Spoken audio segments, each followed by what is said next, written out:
Hello and welcome to the Fuck It All podcast. My name is Casey Gordon and I'm your host.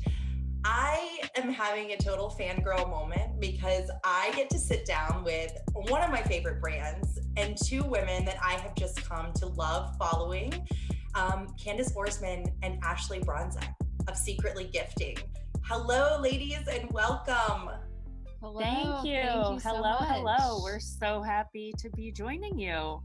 Oh my gosh, I tell you, this is like the perfect way. It's Friday afternoon or Friday morning, midday when we're filming this, and I've got my coffee and you guys are just getting me ready for the weekend. So I am just so grateful. So to give some context, I reached out to you two on Instagram, right? Like, let's just be real here. I have been following your brand, which I want you to take a moment and let you all share, what exactly is SecretlyGifting, but I reached out on Instagram and shared, hey, I'm doing this podcast. I have an interest of talking about modern women, redefining what it means to have it all. And instantly I get a note back that says, yeah, we're in. And so I just want to open the floor for you to tell me, one, our listeners, what is SecretlyGifting? And two, what about this podcast immediately stood out to make you say, yeah, let's talk? Yeah, we received your DM. We, didn't know anything about you. We had never met. But I think that we were immediately excited about joining you but this is Candace speaking, by the way, both Ashley and myself are big believers in transparency and vulnerability and open communication. And it's something that we practice regularly in our personal lives as well as in our business. So, the idea of speaking openly about our experience with, having it all and that balance, being mothers, balancing our business and our lives was super attractive to us. And I also personally love the word fuck. So it was a win-win. Right. I'm right there with you. Ashley, I'd love to hear from you too. I also think just in terms of, being interested in talking to you, Candace and I are firm believers in talking to anyone and everyone about everything. And we love learning about other, female entrepreneurs' experiences and how, as fellow female entrepreneurs, how can we learn from each other? And in every conversation that we've ever had, we always learn something about, obviously the other person, but also something about, us and our brand. And it's always a great experience too. So we rarely ever say no because we just love, getting to know all different types of people. That resonates with me so much. I think that one of the reasons that I sought out to create this conversation is I found that there was a lack of representation in conversations around women in business, women that have very full lives, that to your point are maybe mothers or have families, while also being very ambitious. And so that was one of the catalysts behind, I put in my bio, like a selfish need to hear these stories. And I think that, when I first started following your business and then have gone on my own entrepreneurial journey, sometimes you don't even understand how all the pieces fit together, right? I see your beautiful brand online. I see these amazing products that you guys are bringing to market. And I know it's a business, but I say, how the hell did they get from point A to point Z? And I think that's one of the things that I just seek to create more transparency, to your point, Candace, and conversation around how did that happen? When were you totally terrified? When did the people in your life say, you're crazy, don't go do this? And when did you find that inner strength to say, no, we see an opportunity here? So I am so excited to dig into today's conversation. A couple of the topics that we'll go over just for our listeners is that you two are co-founders and best friends. And that can be an amazing combination. I think it's something that so many of us seek. but it is also very risky. You don't always hear wonderful stories at the end of a, business journey where co-founders have been able to maintain that integrity of friendship. And so I'm fascinated to hear that. And I love that you're two women doing that. Like that overcomes so many stereotypes of women in business and cattiness. And I don't at all get that from you. And I would love to dig into that. The second piece is, and you mentioned this in your intros, balancing it all with other things like families, philanthropy, other interests, right? We are whole beings, and work is one part of that. But I think that especially as, our generation of women, having it all can be, it's this ideal picture, but getting there can be really complex. And then the final piece is vulnerability and how it does or doesn't come into play with your business, right? You guys are at its core a gifting business. People come to you for happiness.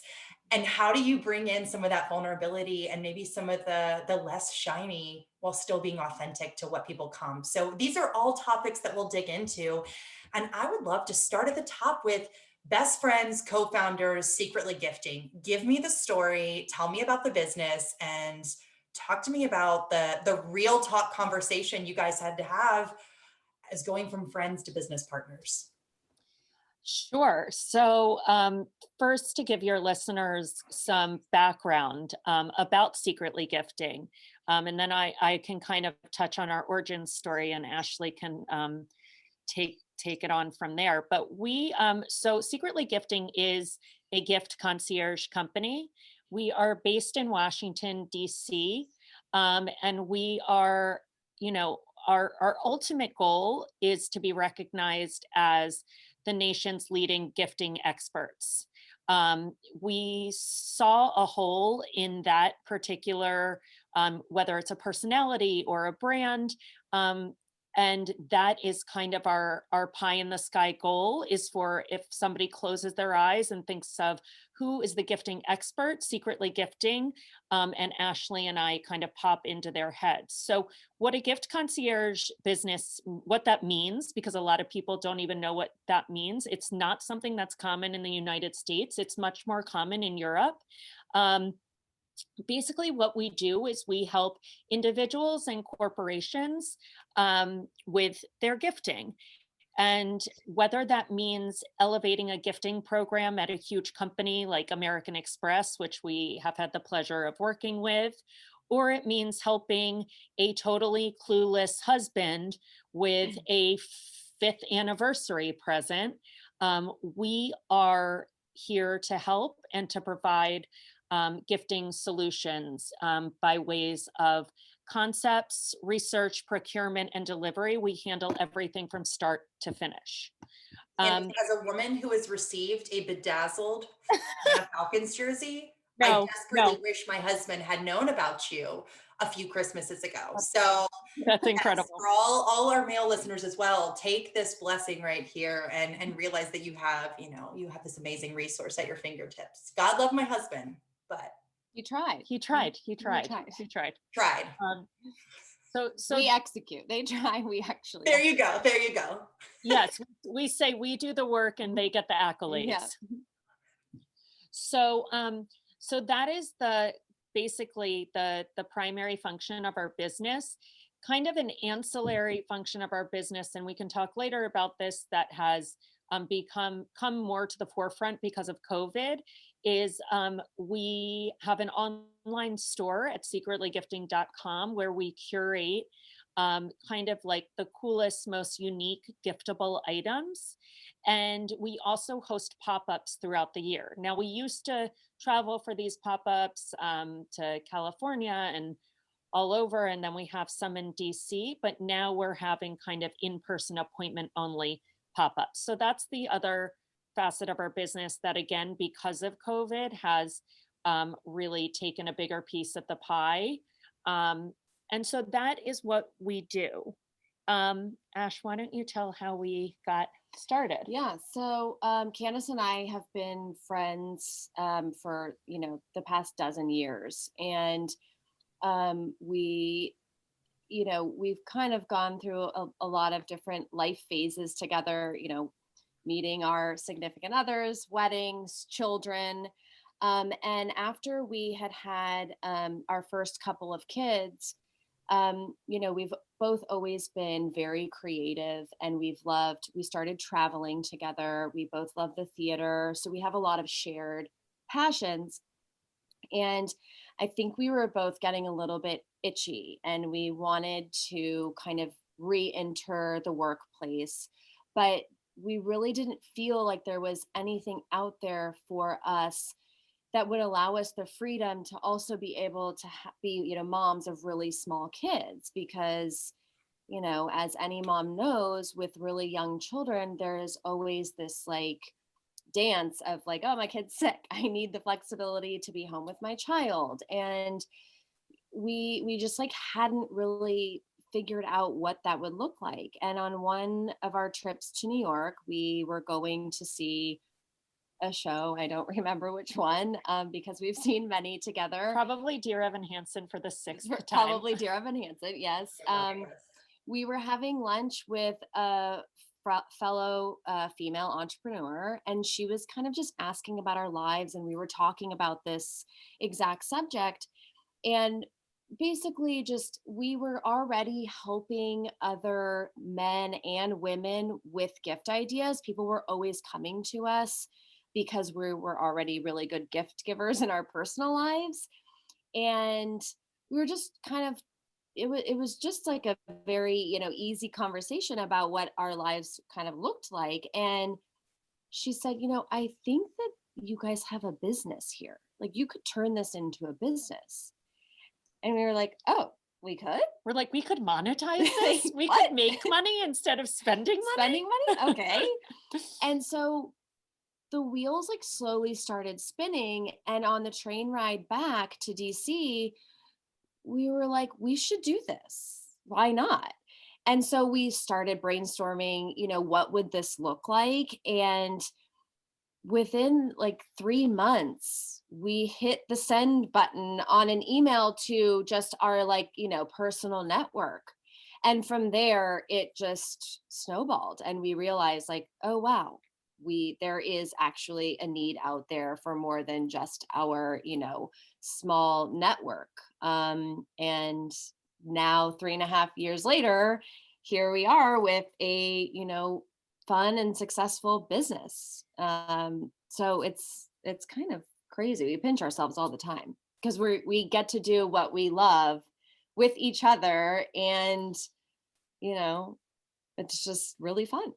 So totally. So 3.5 years ago, so this is around like 2016-ish that you all 2017 that you all get into doing this, and over the past 3.5 years have seen it grow, to your point, working with really large brands as well as individuals. Curious, did you, when you came home, told your, significant others, when you thought about adapting, your existing lifestyle, caring for children, was there any sort of, oh shit moment, or, should we do this? Or was it true from the beginning, you all were both in and just doing it? We were in and doing it. And both of our spouses at the time were super supportive. I'm since divorced, but my ex was like on board. Ashley's husband was totally on board. And to be frank, Ashley and I were always busy. So it wasn't like we were at home moms. We're both super fortunate, have full-time nannies. It's not like we were like at home all day and our life was going to dramatically shift because now we were going to be like out of the home. It's like we were just doing all kinds of stuff. Ashley is a really, really amazing philanthropist. I am like a creative monster. So I was doing styling, and I also, do some nonprofit work. And then we are both like, we love sports and athletics. So we were playing tennis all the time. So it wasn't like our time home ratio was going to change. It was kind of like we found a hub for all of our creativity and energy and business acumen within one house. And that house was Secretly Gifting. Right. That makes total sense. And I love that you talk about that these full lives, right? You weren't, and I mean, I have some dear friends who are full-time stay-at-home mothers, and God bless them. that is a job that honestly I thought I could do for like a week. And then I really realized that's just not my calling. But I mean, love my daughter, but whoa, she's a lot. And so when I think about the fact of, you all have these very full lives and then chose to pivot into how you were spending your time, talk to me about, and if you've ever had what it all meant in your mind. I know that I had some very specific ideas growing up and, getting married, initially having my daughter. And I'm curious what that maybe looked like for you all throughout different phases of your childhood or womanhood. And if that matches up to what you're living today. That's a great question. I mean, I think that growing up, I had always had this idea that like everything had to happen before I was 30. Because I don't know why, but Yes. it was just like you go to college, you have your career, you find your man, and you get married, and then you have your kids all before like 30. And for some reason, 30 was that magic number that was like, oh, damn, you're old once you're 30. Literally had this conversation yesterday where the woman and I were saying 30 had been our number. I don't know where that comes from. I don't either. We can talk about that. That needs to be a different representation. Give me 40. Yeah, Give me time. yeah, 40, 50, whatever. But I think that, as you start living your life, and especially here, I'm from California. So I think, moving here right after college, I think on the East Coast, everyone kind of does everything a little bit later. And so I found that a lot of people were getting married later, having kids later. So I didn't really feel as much pressure to, get married and have kids. And so I had my first kid at 30. Well, I think she was born on my birthday. So, and I think I turned 31. So, and I had two others since then. So I didn't really start the kid process until after 30. So it is really interesting now when I look back and I'm just like, oh, I feel like my career is just now starting. And it did, it took until we were 35 for that to really fall into place. And so I think it's really important. I have a daughter, and as I'm raising her, to really ingrain that like you've got so much time to figure your life out.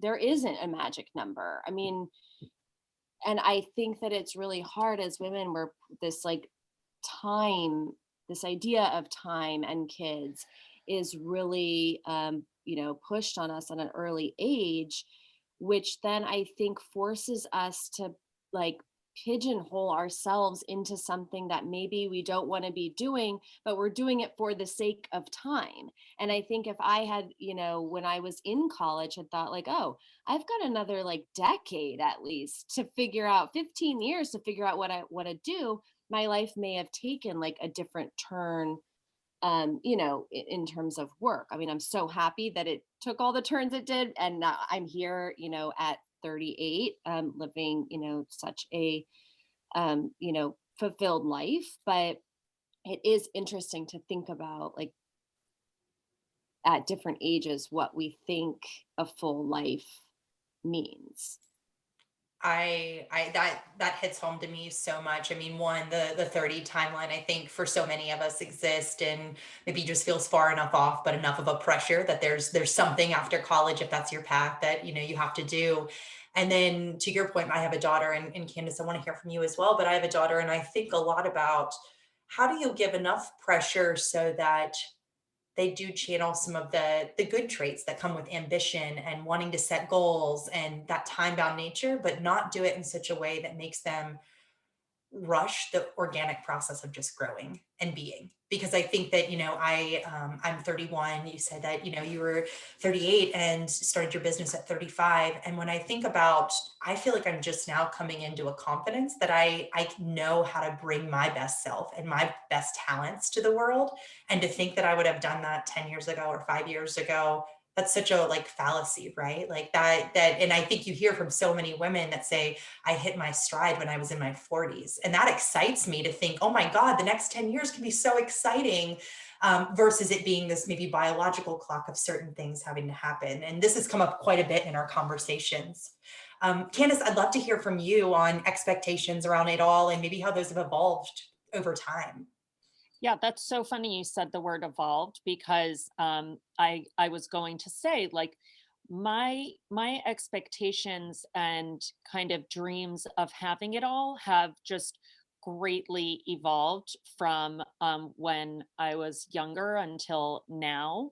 And I think that, initially, if we start around college, I think having it all for me probably meant, um, being really successful in my career. I was always interested in doing something creative. I always loved writing, but I also loved fashion.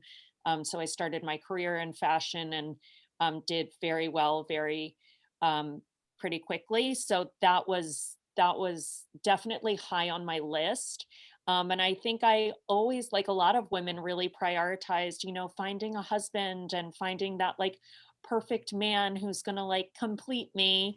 Um, and so that was pretty high on my list as well. And I did both of those things. I found a wonderful guy. We got married at 27, I want to say. Like, it was really kind of I was checking all of the boxes um in a big way, and I was like, yes, like it's all working out.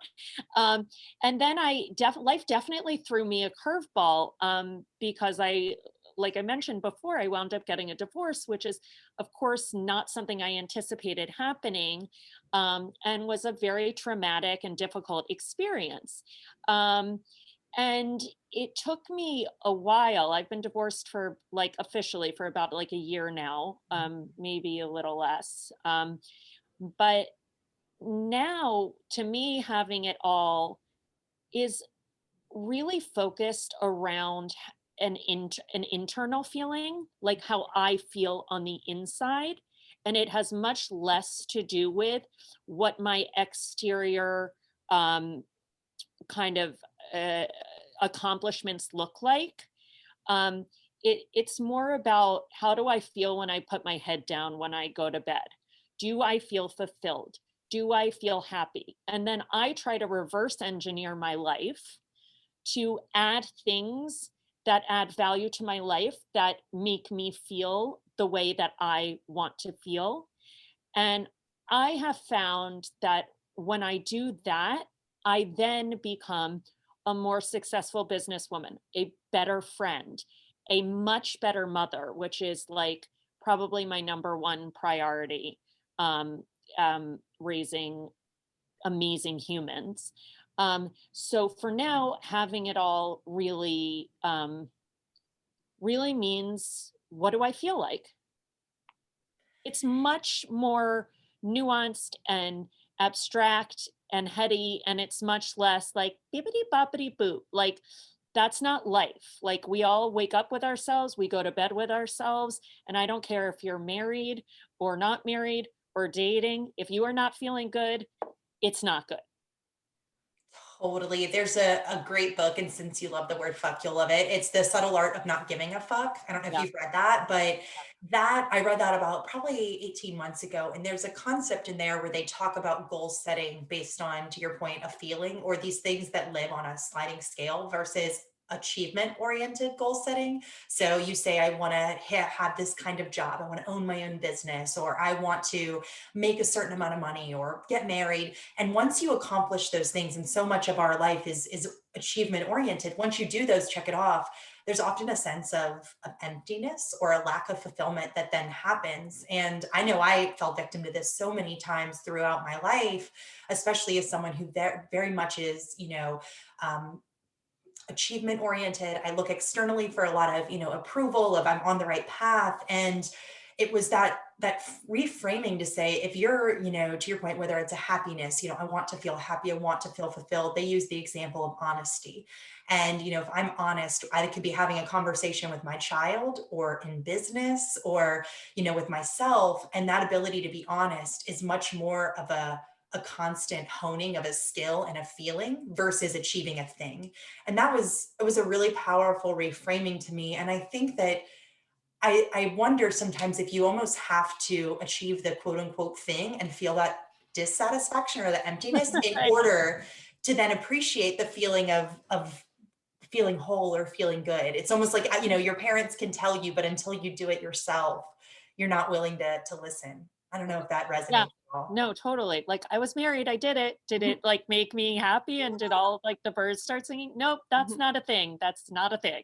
Yeah. Yeah, And it's real. even if it is, it's so fleeting, right? Is you may have that moment, but there's going to be the next challenge. It's now, we got married, but what's a marriage? Those are different, or having children and all of these things. So for me, I totally get that. And I think it's really been the past 4 or 5 years that I've seen that evolution. And I think it came only when I achieved some of the things that I was looking for and then felt overall pretty shitty. And then that started the conversation for me is, how do we start earlier for women and for young girls, helping them reframe what it all means? Because I think we have a very specific vision in the media and in society of, the fashionable woman who has this amazing job and a beautiful family, all of these things, but they don't ever talk about like what's going on inside. So that I think it's really fascinating just to hear about the two of you and how it's evolved. So we didn't Amen. We didn't talk about one thing. Tell me about what it's like to be two women in business together, and how have you faced maybe any of the stereotypes that come with, cattiness or pettiness or, not building each other up? Because everything I'm seeing of you two, it's like we're each other's biggest fans. We collaborate, we create together. And I want to understand if there's any lessons within that of being two women going into business together. So many. Yes, very many. It's funny. We just had a client in earlier today, and we were talking about cattiness and how one of the women, there were two in here, and she was like, this is such a nice conversation that we're having. It's like lovely and with other moms. And I just haven't had this in so long. And Candace and the other one was talking about catty moms. And I was complimenting her because she had confronted one of the other moms about something. And I said, I think that it's so important as women and just as humans in general to communicate. And I think that because we are now so addicted to our screens, we like to hide behind our screens. And we've lost this idea of like direct communication. And Candace was joking, like, well, Ashley is the queen of confrontation. She has no problem. No problem. and I feel, and Candace and I, same, like in our business, we feel like it's so important that if we are feeling any type of cattiness or just miscommunication or judgment or whatever from someone else, to directly confront it, because so much gets, misconstrued with text messages or emails. You really cannot understand tone. And so we are big believers personally and professionally in directly communicating with the person to make sure that there isn't a miscommunication. And I think that, we find that so much of the time it was really miscommunication, and it wasn't, that they were being catty or they thought we were being catty or whatever it was. And so I really think that is something that we pride ourselves on and that we continue to practice with each other. We are really, really good communicators. And anytime we feel that, maybe there's some weird energy or tension, we will ask each other, are you just having a bad day, or did I do something? And so we really find that communication is key in our personal relationship and our relationship, just with our business relationships. Yeah, I consider myself a very, very lucky co-founder, because Ashley really has that skill of being able to kind of, peacefully confront. And it's something that I don't have myself. I'm not terrible, but you're good at it. but she's like amazing at it. And um, it has really, really, really served our business and our personal relationship. We are just huge fans of communication, like she said. And just the other day, just to give like a real life example, because like that's what we're all That's what here we're for. doing. I was having a really bad, probably like 2 weeks. I was feeling really sad. I like was not like myself. I was like one of the depression commercials where they're like, do you not enjoy the things you normally do? I'm like, I don't.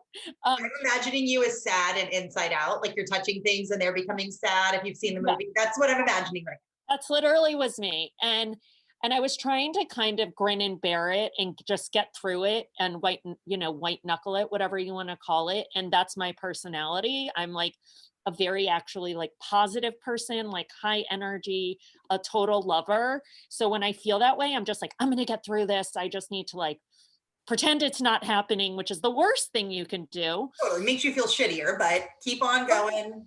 So much worse. But anyway, just like a quick example, Ashley was like, she was like, I want to talk to you. And I was like, okay, this is giving me tremendous anxiety. Can we talk like now? And she was like, it's not a big deal. We'll talk tomorrow. I was like, fine.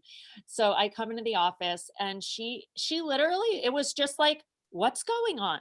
Like, it like was as simple as that. And she was like, I'm feeling this weird energy. It doesn't feel fun.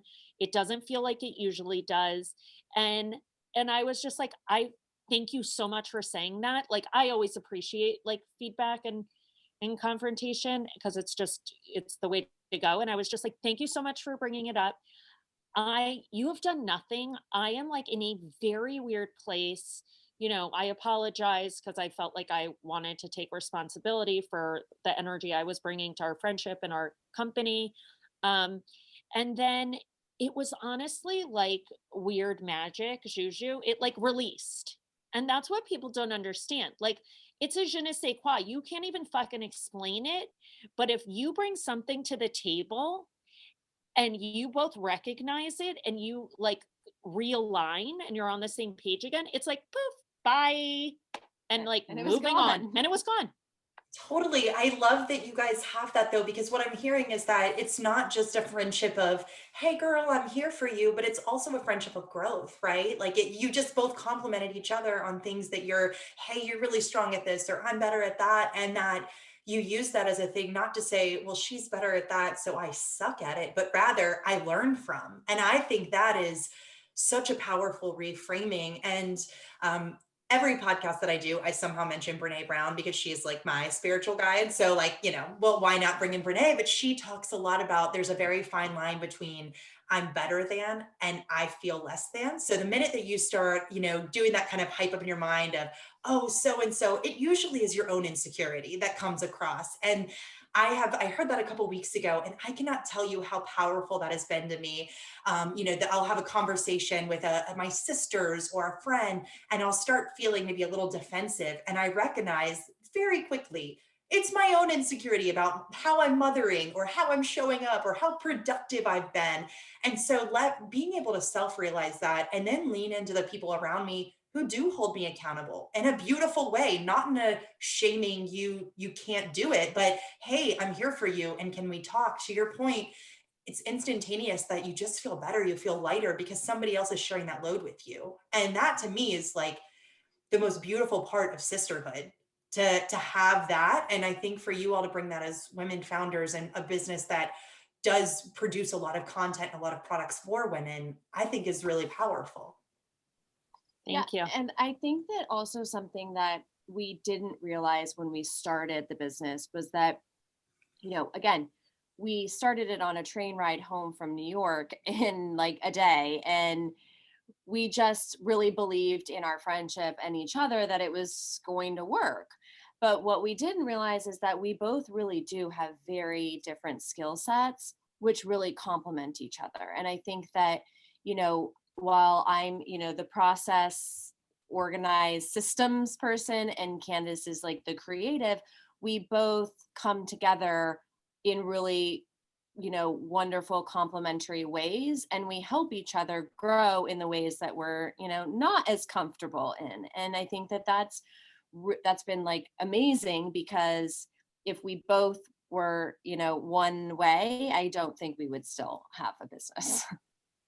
Completely. And I think there's a concept in improv where they talk about take boldly of the things that you do really well and give graciously for the things that other people do really well. And I love to bring that in of, and I think that sometimes I find this, I've had to work really hard at it as a woman, specifically in the business realm. There are things I'm innately awesome at, and being able to take that boldly and say, hey, I'm really good at this and I can bring value here. And then at the same time, having the confidence to say, I'm also not good at these other 20 things, and I want to give that away because somebody else can shine.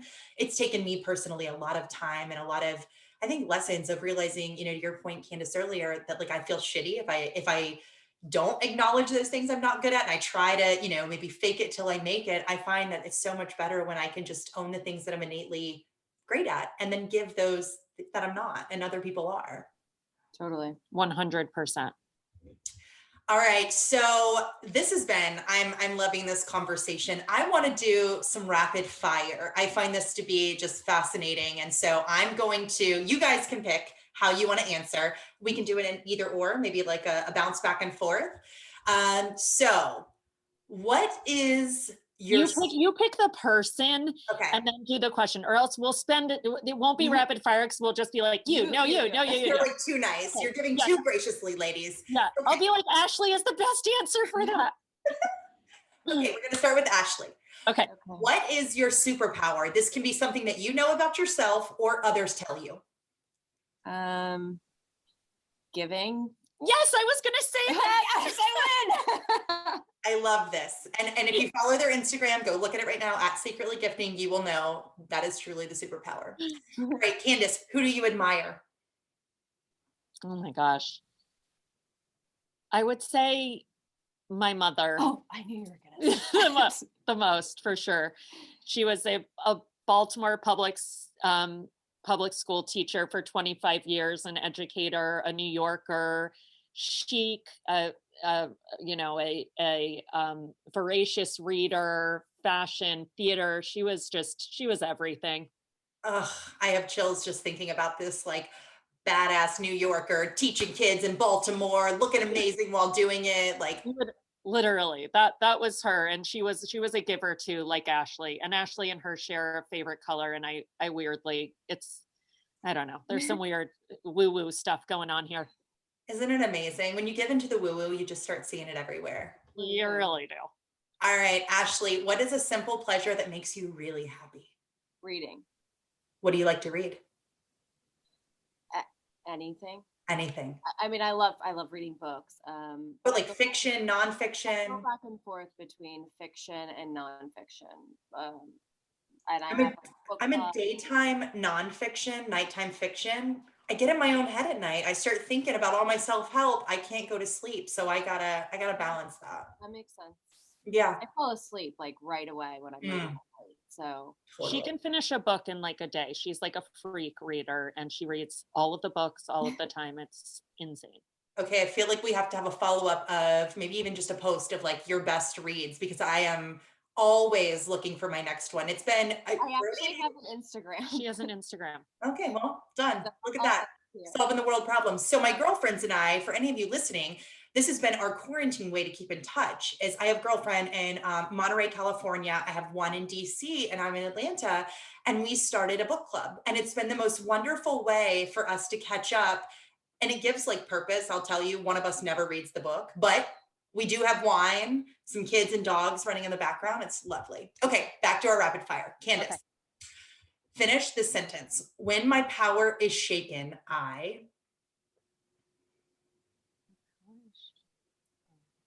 could finish. I was going to say, use the word power again and say power through. Oh, you're white knuckling again. I white knuckle it. I'm just like, when my power is shaken, I would say she rides her horse. Oh. All right. Well, that was a very different, that is white knuckling of some kind. Yes, yes. I love it. So you get out there, get in touch with nature, animals, free. That does recenter me, for sure. What's your horse's name? Vita. Oh, love it. Okay. All right. I'm going to skip this one. It's a reading question. So Ashley, I'm not going to go back to that. Ashley, what is the best advice you've ever been given?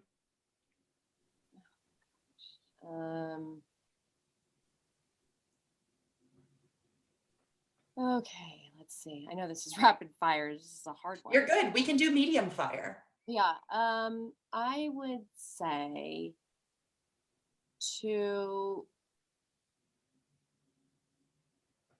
say the best advice I've ever been given is to try and be in the moment.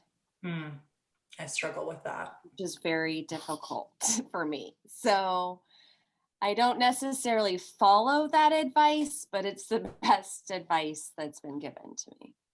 In the fleeting moments you do follow it, you see the value. Yes. Oh, I get that completely. My husband is like, Casey, I feel like you have the next 50 years planned. And I'm like, yeah. I do. Okay, Candace, if you can tell your younger self one thing, what is it? It would be just to relax and be yourself. Don't try to fit into any boxes. Don't try and please any particular person or group of people. Just like stay in your magic and do you. And just take a deep breath and relax, because like you're enough. Just you being you.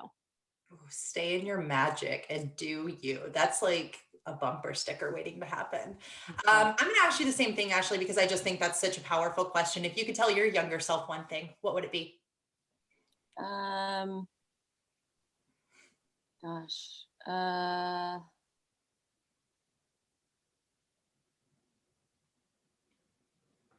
That's so hard. I don't know why these are so hard. Oh my God, our two personalities are really shining through, because I'm like, blah, blah, blah, blah, blah. And Ashley's like, I need a minute to think. I'm going to be pensive and think about this. Yes. Yes. You know, I think really just trust your gut.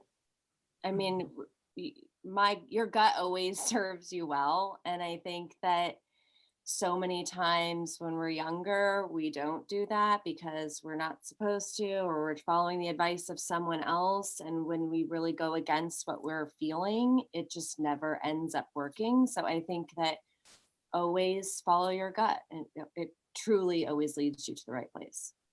I love that. It. Stay in your magic and follow your gut. Love it. Ashley, Candace, this has been a wonderful hour. I know. I would love to have you back anytime, as we will continue to talk about what it means to have it all. If you're listening along, please go follow at SecretlyGifting. They have a wonderful shop. We are near the holidays. Their stuff, literally, I want to buy it all. I'm rocking my mom bracelet right now. I can't tell you enough good things. And I just love that these two women are wholly being their, feminine magic selves, and created a business around things that they're great at: giving, understanding what people want, being creative, and they're super successful at it. So stay in your magic, trust your gut, and thank you for following along for the Fuck It All podcast. I'm Casey Gordon, and I'm your host. See you next week.